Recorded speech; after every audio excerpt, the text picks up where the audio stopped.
Le monstre avance lentement. Soudain, un rayon laser tranche l'air. Le monstre est projeté à terre. Le garçon se retourne. 5 silhouettes tombent du ciel. Ce sont les guerriers éternels envoyés par les dieux. Leur mission détruire toutes les créatures mutantes. Chacun a un pouvoir différent. L'un crache des lasers. L'autre file à une vitesse folle. Un libère des vagues d'énergie. Un possède la force d'un géant. Et le dernier est le plus redoutable assassin.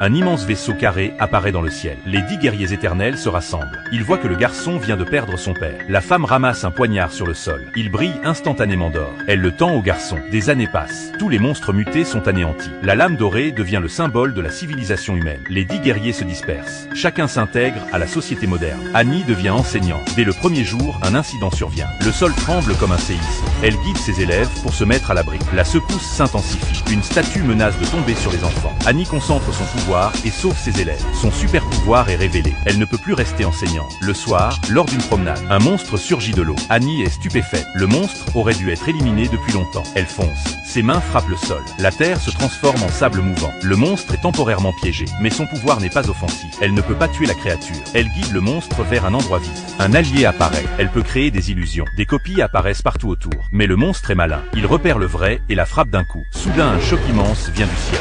Le monstre est projeté en arrière. Un rayon laser suit et le frappe encore. Le plus puissant guerrier éternel, Gilgamesh, fait son apparition. Une bus fonce vers le monstre, sur le point de le percuter, alors que le véhicule menace de basculer. Annie lève la main. Le bus se transforme en une pluie de pétales rouges. Un spectacle magnifique, mais le danger n'est pas écarté. Le monstre peut se régénérer. Même Gilgamesh ne peut le tuer. En un instant, le monstre disparaît dans l'eau. Il s'évanouit sans laisser de traces.